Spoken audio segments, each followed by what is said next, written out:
क्या आप जानते हैं आयरन सुक्रोज जिसे आम जुबान में कच्चे खून की बोतलें कहा जाता है, वो अगर गलत तरीके से लगा दी जाए तो पेशेंट की मरीज की जान भी जा सकती है। मैं हूं डॉक्टर खालिद और आज मैं आपको बताऊंगा कि आयरन यानी कच्चे खून की बोतलों को कब इस्तेमाल करना चाहिए, कैसे इस्तेमाल करना चाहिए और अगर किसी को रिएक्शन आ गया तो उसका बचाव कैसे करना चाहिए। आयरन सुक्रोज के पाकिस्तान में बहुत बहुत सारे ब्रांड मशहूर हैं, जिनमें से विनोपर और बिस्लेरी के नाम से जो ब्रांड है वो ज्यादातर लगाए जाते हैं। और ये उन पेशेंट को लगाया जाता है जो ज्यादातर हामला पेशेंट होती हैं, प्रेग्नेंट होती हैं या जिनकी जो है ना खून की कमी होती है, एचपी डाउन होती है। लेकिन बगैर किसी मुस्तनद डॉक्टर से या किसी ऐसी अताई से लगा जाके लगवाने से इसका रिएक्शन भी हो सकता है, जिससे मरीज की जान भी जा सकती है।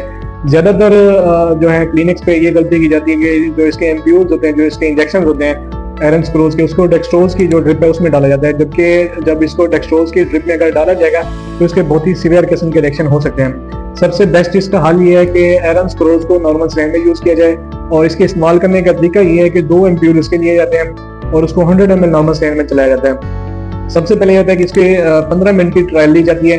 15 मिनट में जो ना अगर किसी पेशेंट को रिएक्शन नहीं आता तो फिर उसके बाद जो ना ड्रिप को कंप्लीट चलाया जाता है। अगर आप डॉक्टर हैं, नर्स हैं या इवन खुद आप पेशेंट है तो आपके लिए जानना बहुत जरूरी है कि आयरन सुक्रोज का इंजेक्शन जो है वो बगैर किसी रिकमेंडेशन के और बगैर प्रिस्क्रिप्शन के नहीं लगाना चाहिए।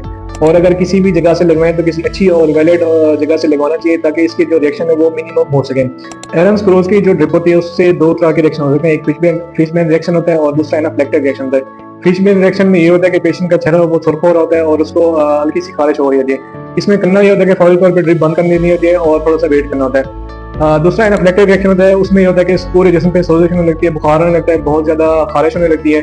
तो उसमें ये करना होता है कि एड्रेनालिन इंजेक्शन लगाना होता है 0.5 mg और IM लगाना होता है। अच्छा, ये आयरन सुक्रोज का जो बहुत ज्यादा इस्तेमाल किया जाता है, हर किसी को आयरन सुक्रोज के इंजेक्शन लगा दिए जाते हैं या प्रेस्क्राइब कर दिए जाते हैं, तो ये ऐसा नहीं करना चाहिए। कुछ पेशेंट ऐसे होते हैं जिनको ओरली मेडिसिन दी जा सकती है आयरन की, उनको ओरली दी जाए। और कुछ पेशेंट ऐसे होते हैं जैसे सेकंड और थर्ड ट्राइमेस्टर हो गया प्रेगनेंसी का, उनको आयरन सुक्रोज के इंजेक्शन लगाए जा सकते हैं। या CKD वाले जिनको गुर्दों के जो क्रोनिक मसाइल होते हैं, पुराने मसले होते हैं गुर्दों के, उनको आयरन सुक्रोज के इंजेक्शन लगाने चाहिए। या जिनकी एचपी डाउन हो और वो मैदे के थ्रू और ओरल वो मेडिसिन ना ले सकें तो उनको भी आयरन सुक्रोज के इंजेक्शन लगाने चाहिए। अगर ये वीडियो आपको अच्छी लगी, इन्फॉर्मेटिव लगे, तो हर उस बंदे के साथ शेयर करें जिसको इसकी जरूरत पड़ती है, इवन के वो डॉक्टर हो, नर्स हो या कोई पेशेंट हो या कोई प्रेग्नेंट फीमेल हो जो आयरन सुक्रोज के इंजेक्शन लगवा रहे हो।